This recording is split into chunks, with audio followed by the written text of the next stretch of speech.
Jack Roberto update. Congrats sa bagong business ni Jack. At yung pa nga, kasama pa nga niya ang kanyang team nanood ng concert dyan sa Hardo Manila Music Festival. Naka-SVIP pa nga sila. Ayun. Yung gold ni Jack dyan eh. Lumabas pa nga sa screen si Jack.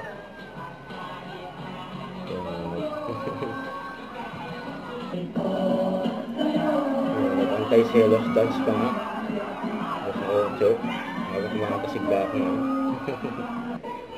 Hello Ma'am Nelia Monteroso. Kamusta po kayo, Habibi? God bless you always po. Ingat. Hi guys, in 2 hours, i-announce na namin ang ating 10 lucky winners ng ating 300 pesos worth of GCash giveaway. Sa lahat naman na nag-participate sa ating like, follow, and share challenge, huwag kayong mag-alala kasi may chance pa rin kayong manalo sa ating next challenge ng hindi lang 300 pesos, kundi 500 pesos worth of GCash yan.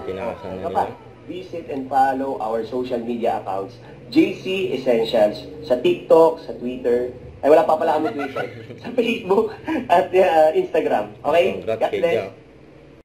Huwag kalimutan mag-subscribe, click ang notification bell para lang updated po ang with your reaction. Love. Bye guys, thank you for watching.